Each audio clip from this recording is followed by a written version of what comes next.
मैं गल खुदा दी सुनांगा जद करेगा कलाम। मैं गल खुदा दी सुनांगा जद करेगा कलाम। के ओ ते अपने बंदियां लोकां नाल तमाम।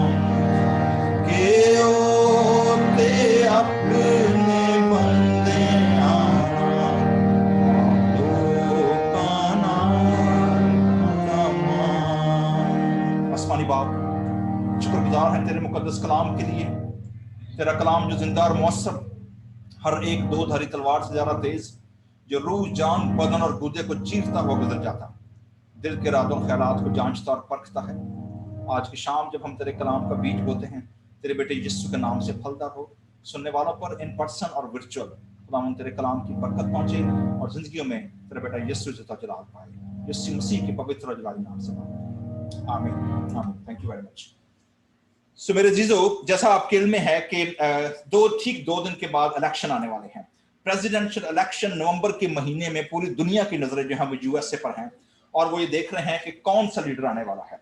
और जब लीडरशिप की जब दौड़ होती है तो इस दौड़ के अंदर जो मुखालफीन होते हैं, जो कंटेस्टेंट्स होते हैं, वो एक दूसरे को बहुत ज्यादा नीचा दिखाने के लिए, एक दूसरे के से जीतने के लिए वो बहुत ज्यादा ऐसी टैक्टिक्स यूज करते हैं कि जिसके वसीले से वो उस पोजीशन, उस प्रेस्टीज पर पहुंच सकें जिस पर शायद उनका मुखालिफ ना पहुंच जाए। और ये जो एटीट्यूड है ये कोई आज का नया नहीं है। ये आप देखेंगे कि पूरी दुनिया के अंदर, और खासतौर पर जब बिब्लिकल हम स्टोरीज की बात करते हैं, खुदा के कलाम की बात करते हैं, तो आप कायन और हावल से शुरू हो जाएं और आप आज के 2020 के प्रेसिडेंशियल इलेक्शन तक आ जाएं। आपने डिबेट में देखा है, आपने रैलीज में देखा है, आपने सोशल मीडिया पर देखा होगा कि कैसे जो प्रेसिडेंशियल कैंडिडेट्स हैं, how they are behaving, how they are treating, how they are speaking against each other और how they are accusing everybody. लेकिन आज की शाम जब हम खास तौर पर जब हम कल दुआ भी करेंगे, दुआ तहरीक हमारे चर्च की चलेगी, लेकिन इसके बावजूद आज मैं थोड़ी देर के लिए आपके सामने रखना चाहता हूं कि लीडरशिप जब चैलेंज होती है तो लीडर और खासतौर पर क्रिस्टियन और क्रिश्चियन एटीट्यूड क्या होना चाहिए, बाइबल हमें इस बारे में क्या बताती है। और अगर मैं और आप किसी भी लीडरशिप रोल के लिए अगर खुदा ने हमें ब्लेस किया है या बुलाया है, तो फिर हमारे लिए आज का लेसन क्या है। और आज हम सीखेंगे मूसा की कहानी में से, जब मूसा की अपनी लीडरशिप चैलेंज हो गई उसके अपने लोगों के वसीले से, and how he treated and how God responded to that story and that accusation against Moses। इसी कहानी को यहूदा का जो आम खत है, यहूदा के आम खत का एक ही चैप्टर है और इस चैप्टर ने उसमें 3 बड़े बड़े नाम दिए हैं जो हम अगले आने वाले 2-3 दिनों में हम लोग 2-3 संडेज में उसको एक्सप्लोर करेंगे। लेकिन जो आज का जो कैरेक्टर है और जो स्टोरी है वो है जी कोरा के बारे में। कोरा कौन था और उसका गुनाह क्या था और उसको सजा खुदा ने क्या दी, आइए आज हम देखेंगे। लेकिन पहले जूड का पढ़ते हैं कि यहूदा ऐसे शख्स के बारे में क्या कहता है। पहली चीज जो यहूदा हमें बताते हैं वो ये है कि जी ये ऐसे लोग हैं कि जिनको किसी बात का पता होता नहीं है, लेकिन ये दूसरों पर, ये लिखा जी 10वीं आयत में जो पढ़ी गई थी, जिन बातों को नहीं जानते उन पर लान तान करते हैं। ठीक है, आपने देखा होगा इन दिनों, जैसे एंसन ने भी जिक्र किया एक बच्ची के बारे में पाकिस्तान में, उसमें बहुत सारे लोगों ने अपने अपने रिस्पॉन्स, अपने अपने कमेंट्स दिए हैं सिर्फ वीडियोस को देखकर, विदाउट नोइंग ग्राउंड रियलिटी। सो जिन बातों को आपने देखा होगा हम नहीं भी जानते और सिर्फ सोशल मीडिया हमारी रिसोर्स है, उसकी बुनियाद पर भी हम बहुत सारी चीजों के बारे में अपनी राय कायम करते हैं विदाउट नोइंग ग्राउंड रियलिटी। लेकिन यहां पर ऐसे लोगों के बारे में कि जो जिन बातों को नहीं जानते, जो बियॉन्ड उनकी अकल, उनकी कॉम्प्रिहेंशन, उनकी अप्रोच से बाहर हैं, डिवाइन जो मिस्ट्रीज हैं, जो डिवाइन प्लानिंग है, जो डिवाइन ऑर्केस्ट्रेशन है, उसको जब वो नहीं जानते, and they just try to talk about that. मगर ये जिन बातों को लान तान करते हैं और जिनको बेअकल जानवरों की तरह तबई तौर पर जानते हैं, फिजिकली सिर्फ, they don't know even the spiritual celestial realm, they only know the physical realm। और ये उनकी तरह भी इनका रिस्पांस जो है वो जानवरों की तरह आता है। That's very hard language actually by the way, लेकिन that's written. This is not my word actually. So खराब करते हैं। अब अफसोस, 3 लोगों पर अफसोस किए हैं जी यहूदा के खत में अंदर, लेकिन इन पर अफसोस क्या, पहला अफसोस किस पर हुआ जी? ये काइन की राह पर चले। काइन और हाबिल की स्टोरी हम इसको एक्सप्लोर करेंगे फर्दर। मजदूरी के लिए बड़ी हिर्स की राह पर चले। He was jealous from his brother, ठीक है, that was jealousy, sin of jealousy. Number 2, मजदूरी के लिए बड़ी हिर्स से बलाम किसी गुमराही की, हिर्स की ऐसी चीजों की, पैसे की, दौलत की। बलाम जिसको उन्होंने बुलाया था बलक बिन फगूर ने कि वो आए और बनी इसराइल पर लानत करे, लेकिन उसकी गदी ने उसको रोका। So you know what was his sin, कि उसका गुनाह ये था कि वो और ज्यादा, ऑलरेडी इसके पास बड़ा पैसा था, सारा कुछ था, लेकिन उसकी हिर्स जो थी वो खत्म नहीं होती थी। और तीसरा बंदा जिसका जिक्र किया गया है वो है, और कोरा की तरह मुखालफत करके हलाक हुए। ओके जी, accusation, opposition to the leadership and to the chosen people. Korah का गुनाह क्या था? इसने मुखालफत की। किसकी मुखालफत की? इसने मूसा की और हारून की मुखालफत की, ठीक है। इनके लिए आगे बड़ी इमेजेस यूज किए हैं जूड ने, लेकिन इनके इस एक्ट को बेदीनी कहा गया है। मतलब ऐसा शख्स जो खुदा के प्लान, खुदा के सिस्टम और खुदा के चुने हुए लोगों के खिलाफ जो है वो फॉल्स एक्यूजेशन जब यूज करते हैं, उनको कहा जाता है कि वो बेदीन है, वो अपने रास्ते से हट गए हैं। आइए देखते हैं कि कोरा ने ये सारा एक्ट कैसे किया और क्यों किया। मेरे साथ पुराने अहदनामे में आइएगा, जो हमने पहला रेफरेंस पढ़ा है गिनती की किताब और उसका 16वां बाब है, ठीक है। That's a critical moment. Critical moment क्यों है? इसका जो कॉन्टेक्स्ट है, याद रखिएगा, मैं बार बार ये जिक्र करता हूं कि बाइबल मुकद्दस की इंटरप्रिटेशन करने के लिए वो लोग जो कलाम को पढ़ते हैं या वो लोग जो कलाम को सीखना चाहते हैं, when you read Bible, try to read with 3 capital C for car जो है, या कैट जो होती है।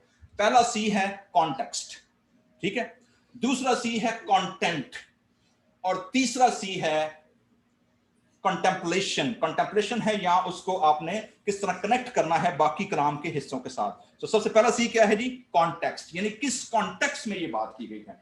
ये जो स्टोरी है मूसा की मुखालफत की, ये होती है तब जब बनी इस्राएल कौम को मुल्क मिस्र से निकले 1 साल हो चुका है, ऑलमोस्ट 1 ईयर। 1 साल के दरमियान जब खुदा ने मूसा को 10 अहकाम दिए हैं और वो 10 अहकाम लेकर नीचे आया है, खुदा ने उसको पूरे खैमा इज्तिमा का, खैमा का, मस्कन का, खुदा की जो पूरी सिस्टम है, काहिनों का जो प्रॉपर खुदा ने उसको जो सिस्टम दिया है, और उसके भाई हारून को खुदा ने मसा किया है कि इसको तू सरदार काहिन बनाना, इसके दोनों बेटे जो हैं और इसका पूरा खानदान वो काहिनों की नस्ल में से होगा। लेकिन जो लावी का घराना है, क्योंकि याकूब के 12 बेटे थे, सो जो लावी का घराना है वो हारून की कहानत और उसके फैमिली के अंडर काम करेगा। मूसा जो था, he was a mediator. Moses का किरदार जो था, he was a mouth piece of God. So मूसा के पास पर्सनल ऑफिशियल कोई कहना चाहिए टाइटल नहीं था, but he was redeemer, he was lawgiver and he was mouth piece of God. वो खुदा का मुंह होकर बात करता था। लिहाजा जब ये बात हुई और खैमा बन गया, और इसी दौरान में क्या हुआ कि इन्होंने जो 12 जासूस भेजे थे, जिन्होंने जाकर तो मुल्क के मौदा का, और उन्होंने जाकर यरू का क्या करना था, उन्होंने जाकर हाल देखा मुल्क के मौदा का। और जब ये 12 जासूस वापस आए तो आप सबको पता है कि 10 जासूसों ने नेगेटिव रिपोर्ट दी और सिर्फ दो जासूसों ने, 2 स्पाइस, आपको पता है कौन कौन से थे? जोशुआ एंड केलब, ठीक है जी। तो जोशुआ और केलब ने कहा जी हम इनको मार लेंगे और हम लोग जीत जाएंगे। बाकी 10 ने कहा oh no no no no, ये तो मूसा में मरवाने के लिए ले आया है, ये मूसा मरवा देगा, वो तो जायंट है, दे आर जायंट, और हम उनके सामने कैसे दिखते हैं? Grass hopper. कहते जी वो इतने जायंट हैं, जस्ट लाइक WWE या WWE जो भी, इस वक्त कौन सा सबसे लंबे कद का WWE में? कौन देखता है WWE? डैडी जी, कौन है सबसे ऊंचा लंबा? Big show. सबसे लंबा आदमी कौन है? 7 फुट है ना? ओके। एक हमारे इंडिया में भी आपको पता है वो बल्ली, बड़ा ऊंचा लंबा, खल्ली। हाँ जी, तो आप रिलेट कर सकते हैं। टॉकोफॉल, ओके। बाकी लोगों का मुझे नहीं पता, मैं रेसलिंग नहीं देखता, मैं इसलिए कंफर्म कर रहा हूँ कौन कौन है। सो बताने का मकसद ये है, दे वेंट ऑन द कारी, दे आर जायंट और we are looks like grasshopper in front of them.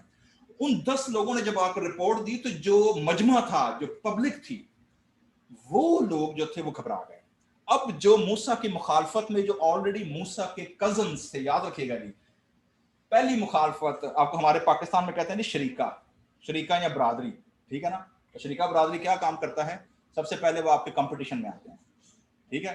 कि अगर इनकी बेटी है, इनका बेटा फलां जगह पड़ गया है, इनके पास अच्छा घर आ गया है, इनके पास अच्छी नौकरी आ गई है, इनके रिश्तेदार अच्छे हो गए हैं, तो वो जो शरीका होता है ना, हमारे पाकिस्तान में, इंडिया में होता होगा, वो दे कॉल दैट वन। सो मूसा के जो कजन थे उनको मौका मिल गया, और जब उनको मौका मिला तो उन्होंने इस बात को क्या रंग दिया, जरा देखते हैं। लिखा है जी 16वीं इस आयत के अंदर, 16वें बाब की पहली आयत लिखा है, और कौरा बिन असहार बिन कहात बिन लावी ने बनी रूबन में से, इंटरेस्टिंगली, अब ये बंदा जो है इसका नाम है जी कोरा, जो लीडर है ना सारी इस विकेडनेस का, उसका नाम क्या है?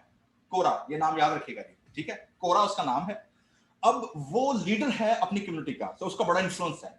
प्रॉब्लम उसकी ये कहता है जी इन्फ्लुएंस मेरा इतना ज्यादा है, ओदा मेरे पास है कोई नहीं, ठीक है। कहता जी मेरे पीछे इतने खानदान के लोग हैं, इतना मेरा जो है बड़ा कबीला है, और मेरा इतना इन्फ्लुएंस है, लेकिन मेरे पास किसी किस्म का कोई टाइटल ही नहीं है।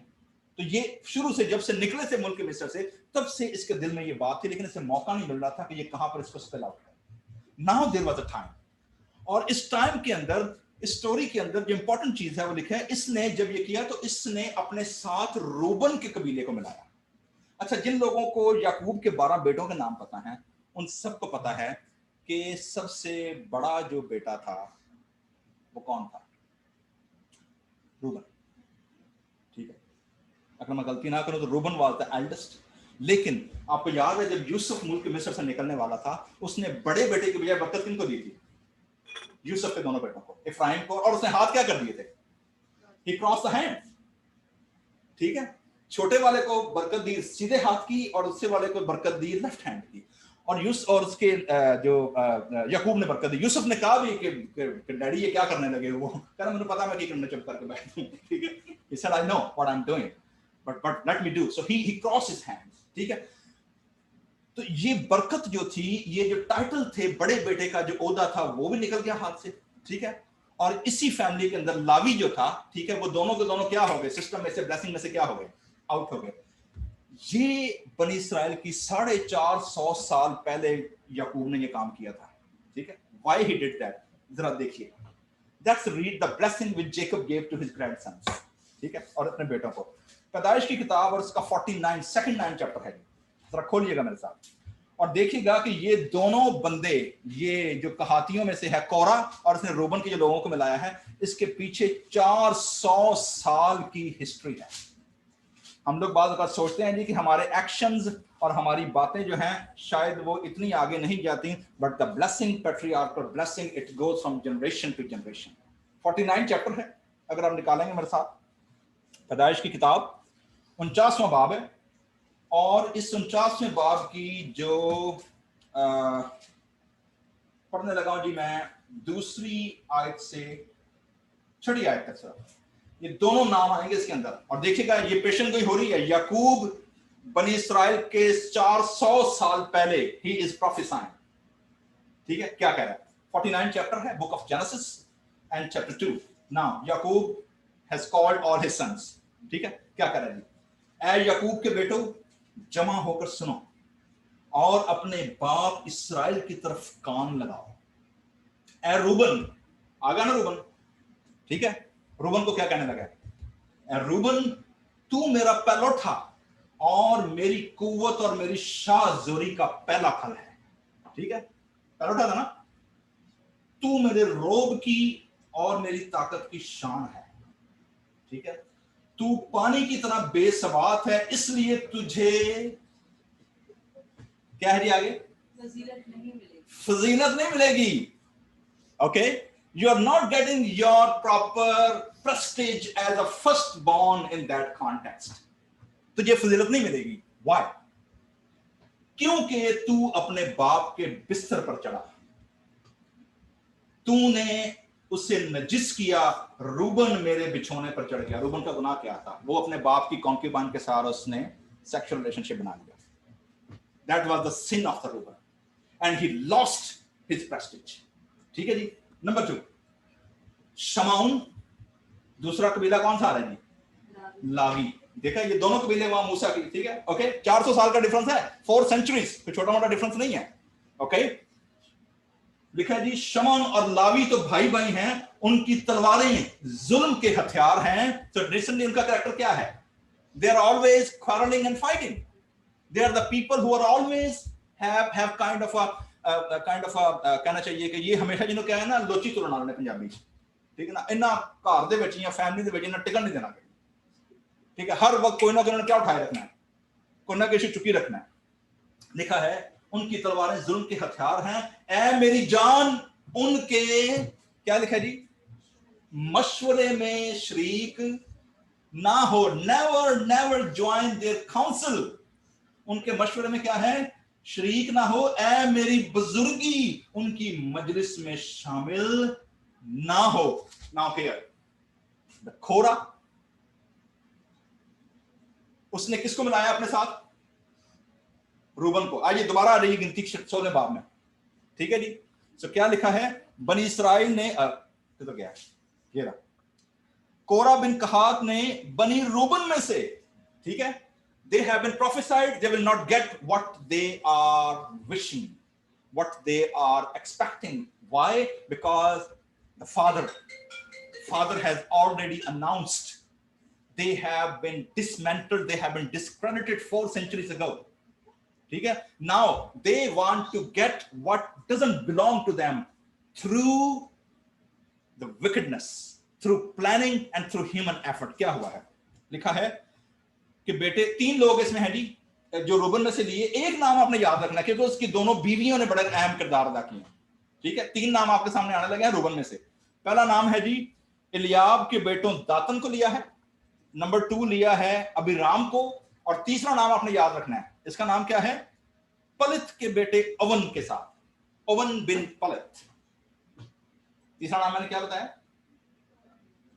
आपने कौन से 2 नाम याद रखने हैं? Number 1 Korah the leader of the rebellion, और दूसरा नाम मैंने क्या बताया आपको, अवन बिन पलित, ठीक है। ये नाम याद रखना है। हुआ क्या है, लिखा है मिलकर और आदमियों को साथ लिया, तो तकरीबन 250 लोग इन्होंने अपने साथ क्या कर लिए।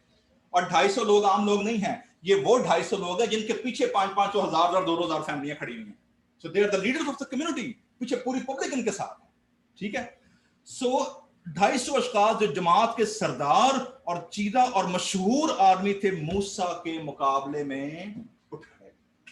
मूसा की लीडरशिप, मूसा का डिवाइन रोल, मूसा का खुदा के सामने और दुनिया के सामने, बनी इसराइल के सामने जो रोल था, इट हैज बीन चैलेंज्ड, ठीक है जी। और चैलेंज कैसे हुआ, उनके पास आर्ग्यूमेंट क्या था, ठीक है। Argument, that's interesting argument. और ये आर्ग्यूमेंट अकॉर्डिंग टू रब्बानिक ट्रेडिशन, जो कबालिक और जो मिशना ट्रेडिशन है, वो कहते हैं जी कि कोरा की बीवी ने उसको ये आइडिया पेश किया था, और उस बीवी का आर्ग्यूमेंट क्या था।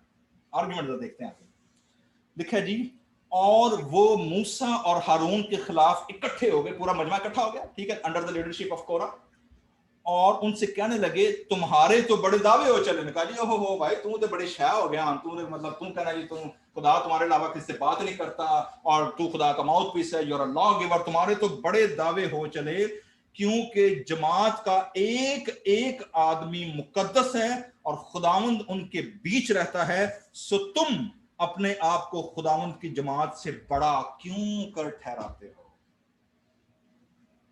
So what was the challenge? कि जी खुदा के सारे लोग तो एक जैसे हैं, ठीक है, हर एक तो खुदा की निगाह में क्या है, होली है, the whole nation is holy, लेकिन why you are extending yourself from the common role, that was the question. अब ये क्वेश्चन की बुनियाद कहां पर बनी, 16वें बाब की ऊपर की 3 आयतों पर आइएगा। वहां पर क्या हुआ, ऊपर की 3 आयतों में लिखा हुआ है, मैं 37वें आयत से पढ़ने लगा हूं 15वें बाब की, जरा बाइबल मुकद्दस में नजर रखिएगा। 16वें बाब से ऊपर 3 आयतें हैं जी, वो क्या है, और खुदावंद ने मूसा से कहा, बनी इसराइल से कह कि वो नस्ल दर नस्ल अपने पैराहनों के किनारों पर झालर लगाएं, और हर किनारे की झालर के ऊपर आसमानी रंग का डोरा टांके। आप लोगों ने ज्यूइश प्रेयर शॉल देखी है, ठीक है, प्रेयर शॉल जो है ज्यूइश, उसके जो झालरें कोने पर लगी होती है ना, ठीक है, उन झालरों के अंदर एक झालर जो होती है वो ब्लू कलर की होती है, प्रेयर बीट्स जो होती है उनको प्रेयर दुआया कहते हैं, ठीक है। ये जो दुआया शॉल है जो ब्लू कलर था, ये रंगा जाता था उस जानवर के खून में से कि जिसकी कुर्बानी पेश की जाती थी, ठीक है, दैट वाज द कनेक्शन। दूसरा जो आसमानी ब्लू कलर था, ये blue colour that represent heaven and God's connection. वो उनको हर वक्त शॉल जो थी, जो उनकी पैरहन था, वो याद दिलाता था कि they are bound to follow God's commandment because they are chosen people, ठीक है। रब्बानिक ट्रेडिशन ये कहता है जी कि जब ये हुक्म लेकर कोरा अपने घर गया है, ठीक है, उसने जाकर बीवी को बताया कि लै जी मूसा नवा हुक्म दे हड़े सानू, अंदर तो जेलसी पहले से थी। उन्होंने कहा हुण नवा हुक्म लाया अपने कोले घड़ के लै आंदा। उन्होंने कहा अच्छा जी अब क्या दिया हुक्म? कहने लगा कि भाई हुण उन्होंने क्या वे कि ਜਿਹੜੀਆਂ प्रेयर शॉल ने ना, जो जो तुम्हारी शॉल है, जो जो पैरहन है, उसके किनारे पर ब्लू लगाओ। तो वो उसको कहने लगी ब्लू का मतलब है वे रिप्रेजेंट करता है किसको? मूसा को और उसके भाई की लीडरशिप को, क्योंकि they are the mouthpiece of God. उसने कहा अगर पूरी शॉल ब्लू कर दें, सियाणी बीबी है ना, ठीक है, उन्हें क्या कहा? उन्हें कहा लो तू एक झालर लाण दिया ब्लू कलर दी, why not we make the whole shawl blue. और इस तरह अगर वो एक झालर मूसा की रिप्रेजेंटेशन करती है तो पूरी झालर किसको पेश करेगी? पूरी कौम को, सारे इक्वल हो जाएंगे। मगर वो ये भूल गई कि Moses has a personal merit also. मूसा की लीडरशिप, मूसा का चुनाव खुदा की अपनी मर्जी था, but Moses deserve, Moses character मूसा के बारे ज़बूर 106 में और पूरी किताब में न्यू टेस्टामेंट भरा पड़ा है कि मूसा जैसा हलीम शख्स कोई भी नहीं था। He was such a humble person। और उसकी हम्बलनेस का अंदाजा लगाइएगा, when he heard that accusation मूसा से बर्दाश्त नहीं हो सका। देखिएगा उसका रिस्पॉन्ड फौरी तौर पर क्या आया है, लिखा जी और तू अपने आप को खुदावन की जमात से बड़ा क्यों कटराते हो। चौथी आयत जरा ध्यान से देखिएगा क्या लिखा है, मूसा ये सुनकर मुंह के बल गिरा। मूसा ने अपने खिलाफ एक्यूजेशन सुनी है और वो मुंह के बल क्या हो गया है, नीचे जमीन पर खुदा के सामने गिर गया। Such a profound response to any accusation। आपके खिलाफ, आपके लीडरशिप के खिलाफ, आपके कैरेक्टर के खिलाफ अगर कोई शख्स आपको एक्यूज करता है, रिस्पॉन्ड ये नहीं है कि आप एक्यूजर के खिलाफ एक्यूजेशन शुरू कर दें, जैसे हमने डिबेट में देखे हैं या हम देखते हैं कैंपेन के अंदर, ठीक है। रिस्पॉन्ड, बिब्लिकल रिस्पॉन्ड, मूसा का रिस्पॉन्ड क्या है, he bow at front of God। और इसके पीछे 4 रीजन हैं जो मैंने नोट किए और मैंने लिखे हैं, मैं पढ़ने लगा हूं आपके सामने। वो 4 रीजन क्या थे? क्योंकि मूसा, why Moses bow down and he fall from his face word।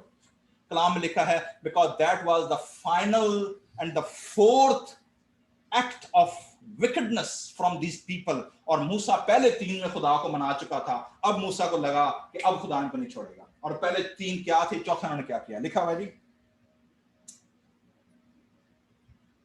4 level of sin. Number 1, मूसा जब पहाड़ पर गया है, पहला गुनाह नीचे क्या किया उन्होंने, बछड़ा बना लिया। दे करप्टेड द वर्शिप। उन्होंने खुदा की ग्लोरी को भैंसे से बदल डाला। दैट वाज फर्स्ट सिन। मूसा ने वहां उनके लिए इंटरसीडिंग की, खुदा ने माफ कर दिया। Number 2, for no good reason they were complained. ये हमने पढ़ा ना अभी झूठ के खत में कि ये बुड़बुड़ाने वाले, शिकायत करने वाले, याद रखिएगा मर्मरिंग और बुड़बुड़ाहट, दिस इज अ सिन। वो लोग जो घरों में हर वक्त किसी किस्म की बुड़बुड़ाहट, मर्मरिंग, एक्यूजेशन के खिलाफ करते रहते हैं। कलाम में लिखा है, यीशु ने कहा था अगर किसी घर में फूट पड़ जाए वो घर कायम नहीं रहता। किसी बादशाही में, किसी नेशन में फूट पड़ जाए वो नेशन काम नहीं करती। यहां पर भी इन लोगों के अंदर बुड़बुड़ाहट का और मर्मरिंग का क्या था, गुनाह था, फॉर नो रीजन, ठीक है। तीसरा गुनाह उन्होंने क्या किया, they hated the spies and चौथा ये था, स्पाइस को उन्होंने फॉलो किया। मैंने बताया था पहले आपको ना 10 सिपाही जो आए थे जासूस, उन्होंने आकर क्या किया था इसके सामने, कहा था कि हम नहीं मार सकते, और वो सारे मूसा के खिलाफ हो गए। तीसरा वो था। चौथा, मूसा की सिलेक्शन और मूसा के स्टेटस को चैलेंज करने का मतलब ये था कि वो खुदा की क्या कर रहे हैं, तहकीर कर रहे हैं। Indirectly they are accusing God for the false person. और ये अनफॉरगिवेबल गुनाह था। और लिखा है मूसा उनके सामने क्या हो गया, मुंह के बल गिर पड़ा। नाउ कट स्टोरी शॉर्ट, मैं इसको शॉर्ट करूंगा वरना otherwise that's interesting fascinating story. हुआ क्या है, मूसा ने उनको चैलेंज दिया। मूसा ने कहा अच्छा एक काम करते हैं कि तुम कल सुबह जो तुम्हारे लीडर है ना, तुम उनको इकट्ठा कर लो और तुम लोग जो पीतल के बखूरदान हमने बनाए ना सबके, इन 250 लोगों को बखूरदान दे दो, ठीक है। और तुम अपनी अपनी क्या ले आओ, आग ले आओ, ठीक है, और खुदा के सामने बखूर गुजराते हैं, ठीक है। Let's see what's happen. लेकिन जो इंपॉर्टेंट चीज है इसमें जो है, क्योंकि जो एक्यूजेशन था वो 2 लेवल का था। पहला लेवल क्या था? लिखा जी, मूसा ने कहा कि कल सुबह खुदावंद दिखा देगा कौन उसका है और कौन मुकद्दस है। ओके जी, 2 लेवल है। Number 1, who belong to God and who is holy. पहला जो एक्यूजेशन था वो कोरा की लीडरशिप का था, क्योंकि कोरा किसकी जगह लेना चाहता था? हारून की। वो चाहता था कि सरदार कहन क्या करूं, मैं बनूं, ठीक है। लेकिन और कौन मुकद्दस है, होली जो था वो पूरा लावियों का घराना था जो नीचे उसके काम करते थे। तो खुदा ने कहा जी खुदा दोनों चीजों को कल क्या कर देगा? क्लियर कर देगा, ठीक है। और उसी को अपने नजदीक आने देगा, यानी सरदार काहिन को, और जिसे वो क्या करेगा? खुद चुनेगा और उसे अपनी कुर्बत भी देगा। कुर्बत का मतलब है कि खुदा उसे अपना जलाल देगा, खुदा उसे अपनी अपनी मजीद गहराई में ले लेगा। लिखा जी, सो ए कोरा और उसके फरीक के लोगों, तुम यूं करो कि अपना अपना बखूरदान लाओ। स्टोरी शॉर्ट ये है जी, वो लेकर आए हैं, मूसा उनसे एड्रेस करता है, लेकिन अल्टीमेटली ये जो दातन और अबीराम है, ठीक है। मैंने शुरू में आपको 3 नाम बताए थे ना। पहला कौन सा था? दातन। दूसरा कौन सा था? अबीराम नहीं, रूबन के घराने में से कोरथाई। और तीसरा कौन सा था? पैलट, ओवन बिन पैलट, ठीक है। जब मूसा ने इन रूबन के घराने को बुलाया ना, दातन अबीराम को, उन्होंने कहा यही नहीं होते, वी आर रिजेक्टिंग टोटली, हम तेरी मानते नहीं है, ठीक है। लेकिन जब इन लोगों ने तीसरे बंदे पलत बिन ओवन को भेजने के लिए भेजा, उसकी बीवी होशियार निकली, शी वॉज वाइज वुमन। पहली वाली बीवी ने, याद है कोरा की बीवी ने क्या कहा था उसको? एक झालर ब्लू लगाने की बजाय क्या करते हैं? पूरी चादर ही ब्लू कर देते हैं, सारे एक जैसे होते हैं, ठीक है। उन्हें मरवा देता अपने बंदे, ठीक है। इसकी जो पलत की बीवी थी, आप देखेंगे, आप पूरी स्टोरी में सिर्फ 16वें बाब की पहली आयत में बंदे का नाम पढ़ते हैं, आगे पूरा उसका नाम ही नहीं आता। और रबैनिकल ट्रेडिशन ये कहता है कि उसने भी घर जाकर अपनी बीवी से बात की कि भाई ऐसे ऐसे जो है ना वो रिबेलियन हो रही है, मूसा और हारून की लीडरशिप क्या हो गई है, चैलेंज हो गई है, I am with the rebellion group. उसकी बीवी ने कहा मेरी गाल सुन, तेन मिलेगा की? कुछ भी नहीं। कह रही है तू कड़े चक्कर लगा करना, क्योंकि अगर रिबेलियन कामयाब भी हो जाती है और अगर कोरा बन भी जाता है, ठीक है, तू तो फिर भी वही रहेगा जो तू अभी है। मतलब तू अभी भी 18 ग्रेड का रहेगा, तो 22 ज्यादा नहीं बनना। तो तुझे क्या फर्क पड़ता है कि सरदार कहानत चाहे हारून के पास हो या कोरा के पास हो? तो why you are mingling, why you are becoming a part of this wickedness against God? अच्छा, वो बंदा उन्हें आर्गुमेंट करने लग गया, उन्हें क्या अच्छा तेना सवाल नहीं है। उसने क्या किया? भाई नाती लो आई, ठीक है, तो मैं मॉडर्न लैंग्वेज यूज कर रहा हूं जी। उन्हें बोतल खोली, ठीक है, और बोतल खोल के उन्हें भाई जड़ा है ना अपना अवन बिन पलत, उन्होंने टन कर दिता। दोनों के भाई सो गए। अच्छा, अब जब सो गए, क्योंकि वही रात के मूसा ने कितना टाइम दिया था? सिर्फ अगली सुबह। Okay, now they have only one night to decide. इस डिसीजन के अंदर उसकी बीवी समझदार नहीं थी, उसने क्या किया? उसने उसको सुला दिया और खुद जो खेमे का दरवाजा था ना उसके परत का, वहां पर अपने बाल अनटाई कर कर वो खेमे में एंट्रेंस पर बैठ गई। क्योंकि अब जो भी कबीले का बंदा पलक उसको बुलवाने आएगा वन को, वो जब उसकी बीवी को खुले बालों के साथ देखेगा, ही विल गो बैक, क्योंकि they are not going to enter, क्योंकि वो इस वक्त अनमॉडेस्टी की हालत में खेमे के अंदर बैठी हुई है। क्योंकि बाल खोलना उस कॉन्टेक्स्ट के अंदर, खेमे के अंदर क्या था कि वुमन इज डूइंग समथिंग और she is engaging somewhere where it is inappropriate for any man to enter the tabernacle और एंटर द टेंट। उसकी बीवी ने ये ट्रिक किया और सारी रात बैठी रही। Interesting, that's how he saved. तो वो बंदे जो थे वो बुलाने जाते थे इसको, भाई जी अंदर सोते हैं, ठीक है, और भैन के अंदर जान नहीं देंगे। दैट्स हाउ शी सेव्ड, ठीक है। अगले दिन उस रात, लेकिन दूसरी तरफ क्या हो रहा है? कलाम में दर्ज है जी, आज का टॉपिक मैंने बताया था दुआ का, ठीक है। इसमें दुआ कही, दुआ कितने? ये मूसा की खुदा के साथ जितनी गुफ्तगू है ना, this is all prayer conversation. जितनी गुफ्तगू खुदा के साथ है, this is all prayer conversation. मूसा दुआ में है पूरी रात। वाई? हम लोग समझते हैं जी कि दुआ खुदा सिर्फ रास्तवालों की सुनता है, ऐसा नहीं है। बिब्लिकल कॉन्सेप्ट ये है, आपको याद होगा यीशु मसीह ने क्या कहा था? वो अपने सूरज को नेकों और बदों, नंबर 2 गुनाहगारों और रास्तबाजों, दोनों पर क्या करता है? चमकाता है। God has no distinction about his creation, और खासतौर पर लोगों के बारे में, every mouth and every tongue which asked to God, God listen. ठीक है, मूसा को सारी रात ये शुबा था कि ये जो कोरा की पूरी टीम है, ये सारे के सारे अगर ये दुआ में चले गए खुदा के सामने, might be God they change the course. लेकिन उन लोगों ने मिस्टेक क्या की है?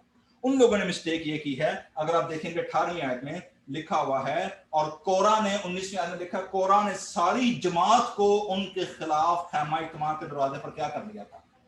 जमा कर लिया था। कोरा सारी रात कैंपेन पर रहा है और पब्लिक इकट्ठी करता रहा है, मूसा सारी रात खुदा के सामने झुका रहा है। That changed the whole course. That's how God's decree has been restored.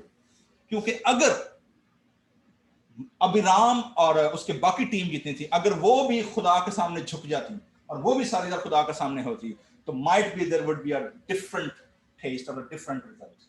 लेकिन मूसा सारी रात खुदा के सामने है और वो भाई सारी रात कैंपेन करके पब्लिक इकट्ठी करके तो खैमा इज्तिमा पर क्या करते रहे हैं, क्योंकि उनके पास, मैंने बताया ना कितना टाइम था, सिर्फ 12 घंटे का रात का पैर था। दैट्स इट, क्योंकि कल सुबह खुदा ने काम करना था। मूसा ने सारी रात दुआ की है, और दुआ करने के बाद जरा कॉन्वर्सेशन सुनिएगा मूसा के खुदा के साथ। क्या है? खुदावंद ने मूसा और हारून से कहा, तो they are staying in a prayer, okay जी, कि तुम अपने आप को इस जमात से क्या कर लो, अलग कर लो। सो अगेन ये बड़ी इंटरेस्टिंग है, ये leadership role is not easy. आपको याद होगा जब मूसा और ऊपर गया है, नीचे उन्होंने जब बछड़ा बना लिया, खुदा ने मूसा क्या कहा था कि मुझे छोड़ दे, मैं तुझसे बड़ी कौम बनाऊंगा, मैं सबको भी अबान में मार दूंगा।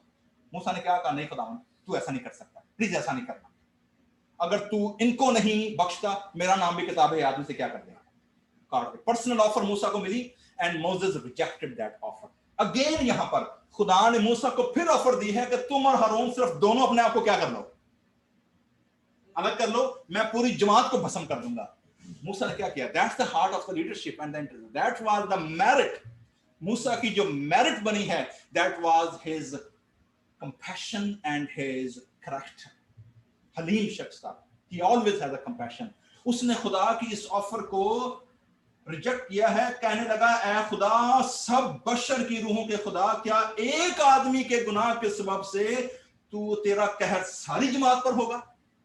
आपको याद है सेम प्रेयर दाऊद ने की थी जब वबा निकल पड़ी थी, उसने एक सेंसस लिया था, ठीक है, और तकरीबन 70,000 ज्यूश जो लोग मारे गए थे, और फिर दाऊद कहने लगा, खुदावंद गुनाह तो मैं किया, पब्लिक क्यों मारन दिया, मैंने, मुझे सजा दे क्या देनी है। वो एक अलग स्टोरी है, लेकिन this is the true leadership. मूसा ने कहा, खुदावंद ये गुनाह तो कोरा ने किया है, तू सारी कौम को क्यों मार देगा, तू सारी रूहों का बशर का खुदा है, why you are doing this.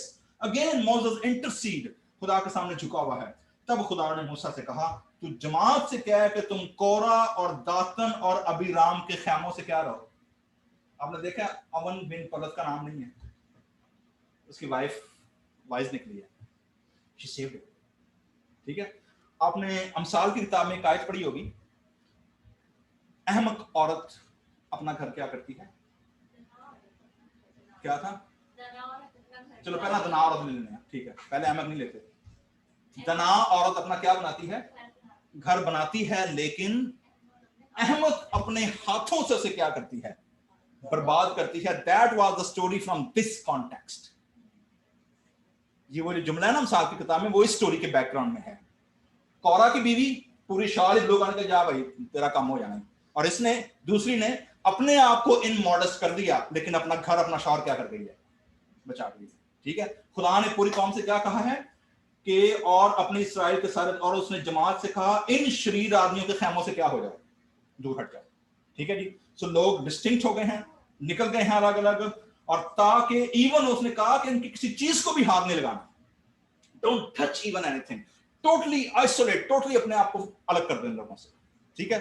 उन्होंने अलग किया है, और लिखा हुआ है जी, सो वो लोग कोरा और दातन और अबीराम के खैमों के आसपास से दूर हट गए, और दातन और अबीराम अपनी बीवियों और बेटों और बाल बच्चों समेत निकलकर अपने खैमों के दरवाजों पर क्या हुए। और आपको याद है एक और औरत ने अपने शौहर को मरवाया था,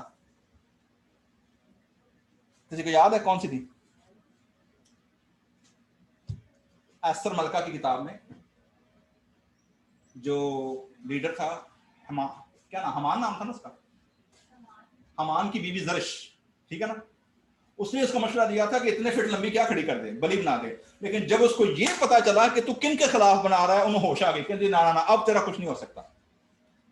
ठीक है, यहां पर भी आप देखेंगे लिखा हुआ जी कि मूसा ने वहां पर बड़ी सख्त, पहली बार मूसा ने बड़ी सख्त प्रेडिक्शन की है और वो हर्फ बहर्फ पूरी हुई। और वो क्या कहा, मूसा ने कहा, जब खड़े हो गए लोग, अलग अलग हो गए, सारी फैमिलियां बाहर खड़ी हो गई हैं, मूसा ने कहा तुम जान लोगे कि खुदा ने मुझे और हारून को चुना है, क्योंकि अगर ये अपनी नॉर्मल मौत से मरे, इनको नॉर्मल हादसे हों, तो फिर मैं गलत हूं। कहता है लेकिन अगर अभी इसी वक्त जमीन फटे और ये पूरे के पूरे घराने, ना सिर्फ समाज है और जमीन बंद हो जाए, ओहो, दैट्स टेरिबल।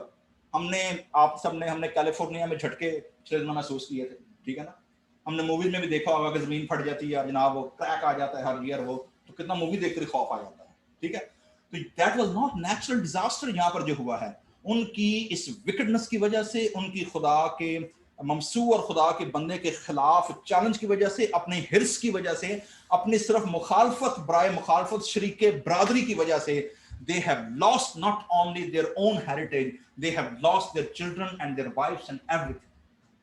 लिखा है जमीन फटी है और सिर्फ उन्हीं के घराने गए हैं और कोई दूसरे नहीं गए।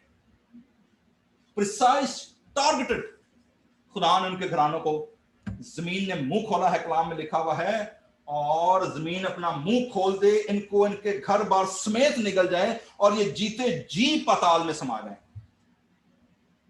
Terrible terrible judgement, wrong mistakes, wrong move, wrong accusation, और उनके पूरे घराने तबाह हो गए हैं। लिखा जमीन उनके पांव तले फट गई, जमीन ने मुंह खोल दिया, उनको, उनके घर बार को, कोरा के हां के सब आदमियों को, उनके सारे मालो बाप को निकल गई। सो वो और उनका सारा घर बार जीते जी पाताल में समा गए, जमीन उनके ऊपर बराबर हो गई और वो जमात में से नाबूद हो गए जैसे कभी थे ही नहीं। और सब इसराइली जो उनके आसपास थे, उनका चिल्लाना सुनकर ये कहते हुए भागे कहीं हमको भी ना निकल ले, और खुदा के हुजूर से आग निकली तो जेडे पिछले 250 लीटर सन ना, समझ रहे कि शायद हम बच गए। ठीक है, लिखा है वही आग जो उन्होंने गुजरानी थी ना बखूर में, वो आग निकली, उन दोनों को क्या कर गई, साढ़े 4.5 कितना है, 250 आदमियों को जिन्होंने बखूर, वो भी निकल गए, खत्म। So God erased the whole rebellion against Moses and Aaron. And the major key point what I am trying to making here is prayer has a power. मूसा की खुदा के साथ जो कॉन्वर्सेशन हुई है उस रात में, मूसा ने खुदा के सामने जो इंटरसीड किया है, उसने लीडरशिप के कंटूर पूरी हिस्ट्री के क्या कर दिए हैं, चेंज कर दिए। That's the reason we are calling tomorrow evening कि आप हमें ज्वाइन करें and we will pray for the next president of the United States of America. How can prayer change, influence the leadership? What lesson we can learn? और इसी story को जब यहूदा conclude करता है, खत्म करता है, वो क्या कहता है? वो कहता है जी, 15वीं आयत पढ़ने लगा हूं, बल्कि 16वीं आयत है, ये बुड़बुड़ाने वाले और शिकायत करने वाले हैं। सो मेरे जीजो, ऑनलाइन, इन पर्सन, जितने लोग आप लोग सुन रहे हैं, अगर आपके अपने घराना में बुड़बुड़ाहट है, शिकायत है, मर्मरिंग है, this is a sin which God does not tolerate. बुड़बुड़ाने वाले हैं और अपनी ख्वाहिशों के, they have their own personal desire rather than what God has designed for them. They don't follow God's design plan, they try to follow their own heart, their own wishes, और उन wishes को पूरा करने के लिए वो wicked हरकतें करते हैं, ख्वाहिशों के मुताबिक चलते हैं और अपने मुंह से बड़े बोल बोलते हैं। ओहो हो, अमेरिका और इंग्लैंड में आपने देखा, बड़े, हम पाकिस्तान में होते हैं ना, सारे रिश्तेदार बाहर होता ही, यूरोप में तो ਉਹ ਭਾਈ ਉਹਨਾਂ ਦੀ ਗੱਡੀਆਂ ਤੇ ਖੁਸ਼ਬੂਆਂ ਤੇ मेकअप ਤੇ मार ना ਵੇਖ के परेशान हो जाते हैं। उतो जी बेटे ने ये नहीं खाना जी, इसको मॉर्निंग में ये चाहिए, इवनिंग में ये चाहिए। अभी देसी लोग खाना लून ना रोटी खा दी थी। मतलब मैं सेमिनरी में था तो मैं गुजरावाला सेमिनरी में, हमारे सेमिनरी इतना फंड नहीं होता था, इस सवेरे नाश्ता पराठा बना के लून टूट के खाई जाएगी। उसमें भी कई लोग आए हो जी, मुझे तो अंडे के बगैर मुझे हजम नहीं होता, अंकल है तो फिर अंडे खा। सो ये बड़े बोल बोलने वाले हैं, बड़े बोल बोलने वाले हैं। ठीक है, और ये क्या करते हैं, अपने मुंह से बड़े बोल बोलते हो जी, मैं तो ये तो मैं तो वो तो मैं, मतलब सानू टिकन नहीं देंगे, साढ़े स्टेटस नहीं टिकन देता, और नफा के लिए लोगों की रूदारी करते हैं। दे हैव, जो लोगों को लूटते हैं, ये लोग बिजनेस करके लोगों को झूठ बोलते हैं। मेरे जीजो, इन लोगों के बारे कहा गया है कि खुदा इन लोगों को इंसाफ करेगा, खुदा इनको सजा देगा। मेरा और आपका रोल क्या है? ये स्टोरीज, ये वाकया जो लिखे गए हैं, मेरे और आपके लिए क्या है? मेरे और आपके जो लेसन है, नंबर 1, अपनी एक्यूजेशन अगर आपके खिलाफ होती है, don't take it seriously, take that accusation to God's throne room, number 1। Number 2, don't try to manipulate people to achieve your goals and your desires. अगर खुदा ने आपके रखा है, खुदा ने आपके डिजाइन किया है, it will come to you, ये आपके पास खुदा आएगा। Don't try to manipulate people. Number 3, always खुदा के सामने सारी जरूरतों को दुआ के वसीले कनेक्शन में रखें। मूसा के खिलाफ इतनी बड़ी रिबेलियन हुई है, मूसा के खिलाफ इतनी बड़ी साजिश हुई है, एक जानब अकेला मूसा और हारून और दूसरी तरफ पूरे के पूरी कौम है, और मूसा खुदा के सामने सारी रात दुआ में झुका रहा है, and he changed the destiny. उससे पहले भी उसने खुदा के इरादे बदले, याद रखिएगा, मैंने बताया ना पहले कि मूसा ने खुदा का इरादा बदल दिया था जब खुदा ने कहा मैं सबको मार दूंगा, मैं तुझसे बड़ी कौम निकालूंगा। मूसा ने कहा नो लॉर्ड, फॉरगिव देम। जब उन्होंने गुनाह खुदा ने कहा मैं खैमा अलग ले जाऊंगा, मैं इनके आगे नहीं चलूंगा, खुदा मूसा ने कहा खुदा इनके आगे तू नहीं चलेगा तो फिर मेरा नाम भी मिटा दे। सो Moses always intercede on at his personal expenses, but now this was the time, ये पहली और आखिरी बार है जब मूसा ने अपनी इस कौम के लिए और उन लोगों के लिए उसने बुराई की और बदी की दुआ की है, and that's accomplished right word to word. So मेरे जीजो, there is a power in prayer, और अपनी दुआओं को और अपने खुदा के सामने मुनाजातों को आप जरूर जहन में रखिएगा। आइए अपने सरों को झुकाएंगे और शुक्रगुजारी की दुआ।